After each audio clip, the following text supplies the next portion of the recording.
شروع اللہ کا نام لے کر جو بڑا مہربان نہایت رحم والا ہے۔ یہ ایک سورہ ہے جس کو ہم نے نازل کیا اور اس کے احکام کو فرض کر دیا اور اس میں صاف صاف آیتیں نازل کی تاکہ تم یاد رکھو۔ بدکاری کرنے والی عورت اور بدکاری کرنے والا مرد جب ان کی بدکاری ثابت ہو جائے تو دونوں میں سے ہر ایک کو 100 درے مارو، اور اگر تم اللہ اور روز آخر پر ایمان رکھتے ہو تو اللہ کے قانون کو نافذ کرنے میں تمہیں ان پر ہرگز ترس نہ آئے، اور چاہیے کہ ان کی سزا کے وقت مسلمانوں کی ایک جماعت بھی موجود ہو۔ بدکار مرد تو بدکار یا مشرک عورت کے سوا کسی سے نکاح نہیں کرتا، اور بدکار عورت کو بھی بدکار یا مشرک مرد کے سوا اور کوئی نکاح میں نہیں لاتا، اور یہ یعنی بدکار عورت سے نکاح کرنا مومنوں پر حرام ہے۔ اور جو لوگ پرہیزگار عورتوں کو بدکاری کا عیب لگائیں اور اس پر 4 گواہ نہ لائیں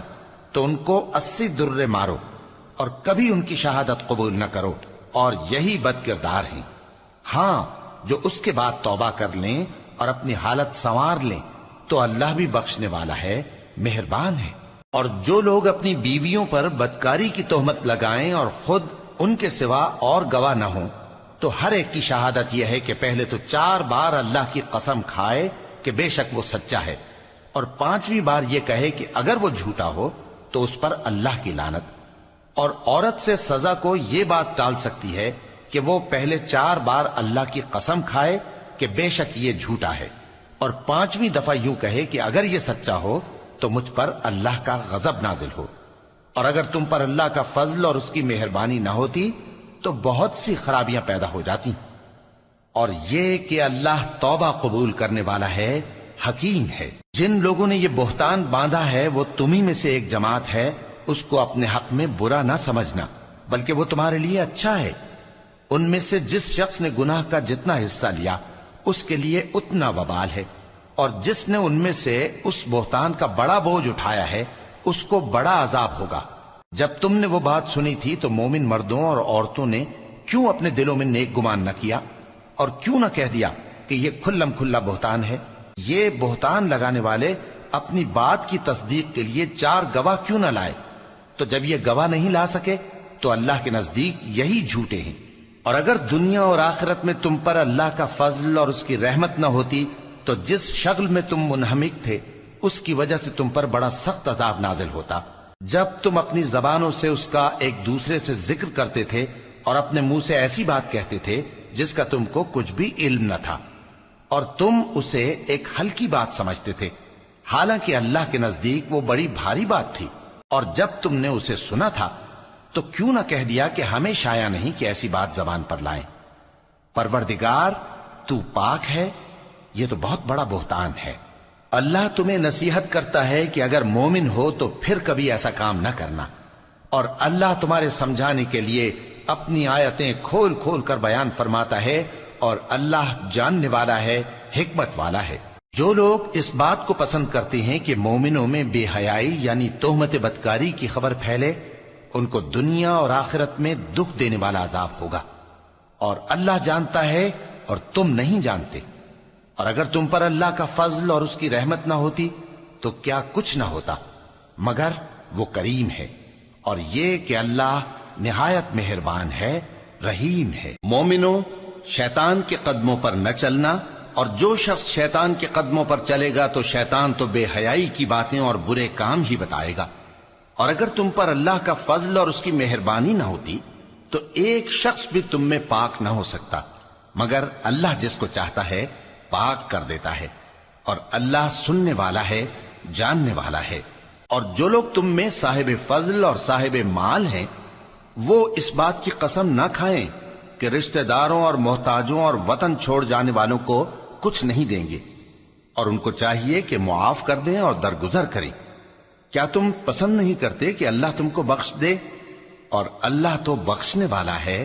مہربان ہے۔ جو لوگ پرہیزگار اور برے کاموں سے بے خبر اور ایماندار عورتوں پر بدکاری کی تہمت لگاتے ہیں ان پر دنیا اور آخرت دونوں میں لعنت ہے،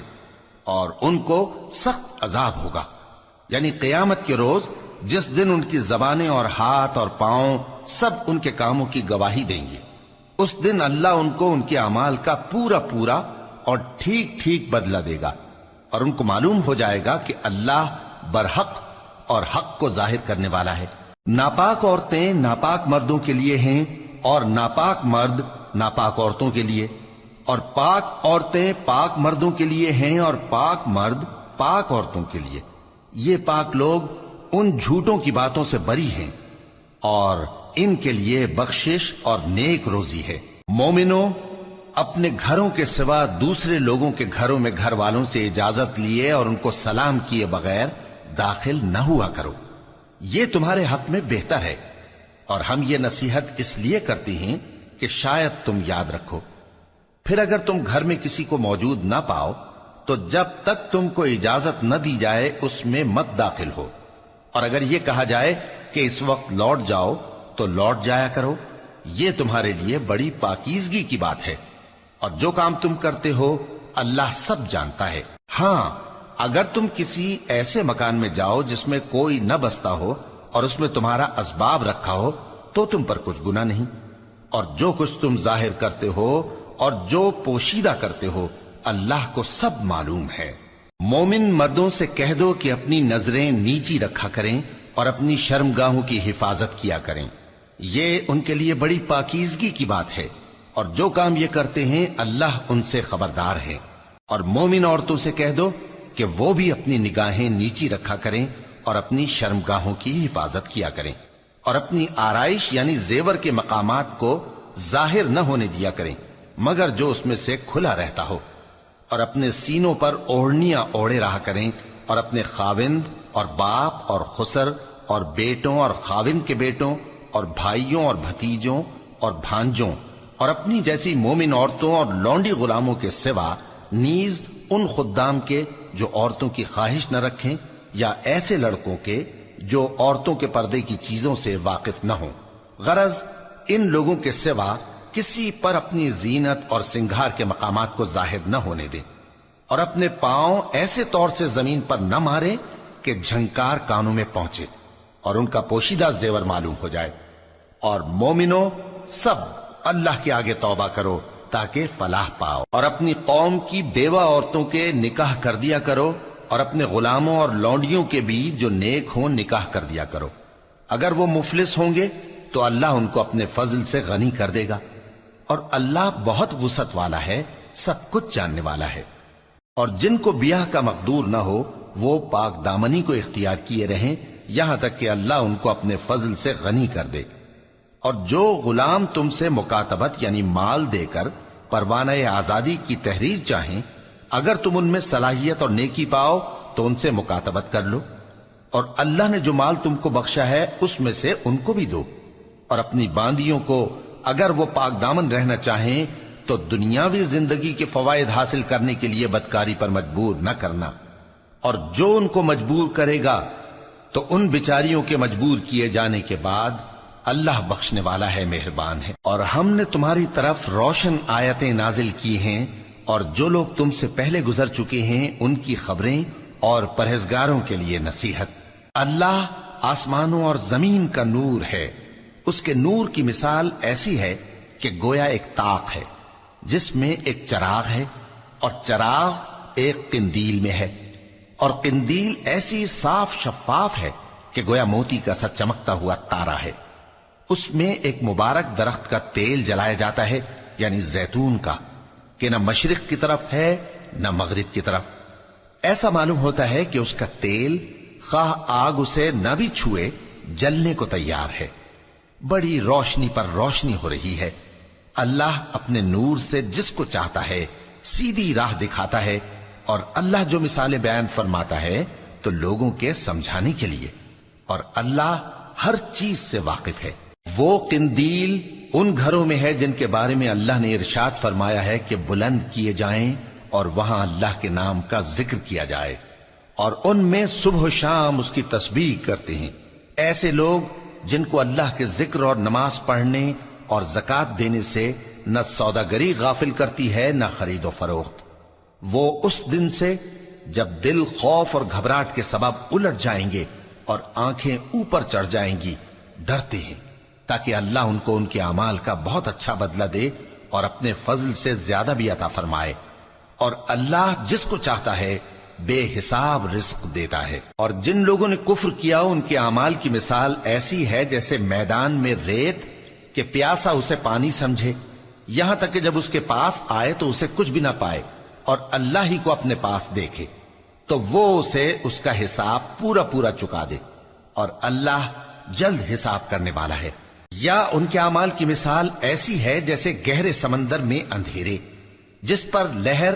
چڑھی چلی آتی ہو اور اس کے اوپر اور لہر آ رہی ہو اور اس کے اوپر بادل ہو، غرض اندھیرے ہی اندھیرے ہوں، ایک پر ایک چھایا ہوا، جب اپنا ہاتھ نکالے تو کچھ نہ دیکھ سکے۔ اور جس کو اللہ روشنی نہ دے اس کو کہیں بھی روشنی نہیں مل سکتی۔ کیا تم نے نہیں دیکھا کہ جو لوگ آسمانوں اور زمین میں ہیں اللہ کی تسبیح کرتے رہتے ہیں، اور پر پھیلائے ہوئے پرندے بھی، اور سب اپنی نماز اور تسبیح کے طریقے سے واقف ہیں، اور جو کچھ وہ کرتے ہیں سب اللہ کو معلوم ہے، اور آسمان اور زمین کی بادشاہی اللہ ہی کے لیے ہے اور اللہ ہی کی طرف لوٹ کر جانا ہے۔ کیا تم نے نہیں دیکھا کہ اللہ ہی بادلوں کو چلاتا ہے، پھر ان کو آپس میں ملا دیتا ہے، پھر ان کو تہ بتہ کر دیتا ہے، پھر تم دیکھتے ہو کہ بادل سے مے نکل کر برس رہا ہے، اور آسمان میں جو اولوں کے پہاڑ ہیں ان سے اولے نازل کرتا ہے، تو جس پر چاہتا ہے اس کو برسا دیتا ہے اور جس سے چاہتا ہے ہٹا رکھتا ہے۔ اور بادل میں جو بجلی ہوتی ہے اس کی چمک آنکھوں کو خیرہ کر کے بینائی کو اچکے لیے جاتی ہے۔ اللہ ہی رات اور دن کو بدلتا رہتا ہے، اہل بصارت کے لیے اس میں بڑی عبرت ہے۔ اور اللہ ہی نے ہر چلنے پھرنے والے جاندار کو پانی سے پیدا کیا، تو ان میں سے بعض ایسے ہیں کہ پیٹ کے بل چلتے ہیں، اور بعض ایسے ہیں جو 2 پاؤں پر چلتے ہیں، اور بعض ایسے ہیں جو 4 پاؤں پر چلتے ہیں۔ اللہ جو چاہتا ہے پیدا کرتا ہے، بے شک اللہ ہر چیز پر قادر ہے۔ ہم ہی نے روشن آیتیں نازل کی ہیں، اور اللہ جس کو چاہتا ہے سیدھے راستے کی طرف ہدایت کرتا ہے۔ اور بعض لوگ کہتے ہیں کہ ہم اللہ پر اور رسول پر ایمان لائے اور ان کا حکم مان لیا، پھر اس کے بعد ان میں سے ایک فریق پھر جاتا ہے، اور یہ لوگ صاحب ایمان ہی نہیں ہیں۔ اور جب ان کو اللہ اور اس کے رسول کی طرف بلایا جاتا ہے تاکہ پیغمبر ان کا قضیہ چکا دیں، تو ان میں سے ایک فریق منہ پھیر لیتا ہے، اور اگر ان کو حق ملتا ہو تو اس کی طرف قبول کر کے چلے آتے ہیں۔ کیا ان کے دلوں میں بیماری ہے، یا یہ شک میں ہیں، یا ان کو یہ خوف ہے کہ اللہ اور اس کا رسول ان پر ظلم کریں گے؟ نہیں، بلکہ یہ خود ہی ظالم ہے۔ مومنوں کی تو یہ بات ہے کہ جب اللہ اور اس کے رسول کی طرف بلائے جائیں تاکہ وہ ان میں فیصلہ کریں تو کہیں کہ ہم نے حکم سن لیا اور مان لیا، اور یہی لوگ فلاح پانے والے ہیں۔ اور جو شخص اللہ اور اس کے رسول کی فرما برداری کرے گا اور اس سے ڈرے گا اور اس کا تقوی اختیار کرے گا تو ایسے ہی لوگ مراد کو پہنچنے والے ہیں۔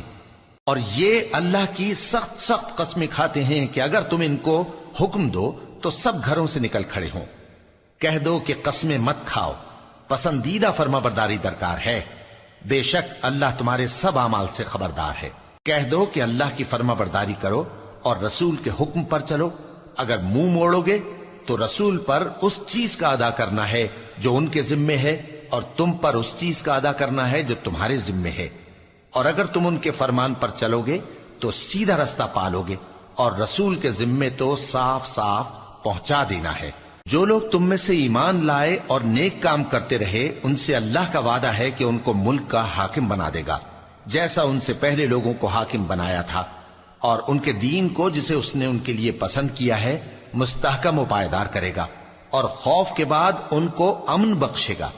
وہ میری عبادت کریں گے اور میرے ساتھ کسی چیز کو شریک نہ بنائیں گے، اور جو اس کے بعد کفر کرے تو ایسے ہی لوگ بد کردار ہیں۔ اور نماز پڑھتے رہو اور زکوٰۃ دیتے رہو اور پیغمبر کے فرمان پر چلتے رہو تاکہ تم پر رحمت کی جائے، اور ایسا خیال نہ کرنا کہ کافر لوگ ہم کو زمین میں مغلوب کر دیں گے، ان کا ٹھکانہ دوزخ ہے اور وہ بہت برا ٹھکانہ ہے۔ مومنوں،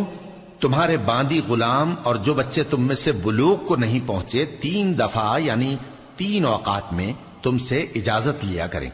ایک تو نماز فجر سے پہلے، اور دوسرے گرمی کی دوپہر کو جب تم کپڑے اتار دیتے ہو، اور تیسرے عشاء کی نماز کے بعد۔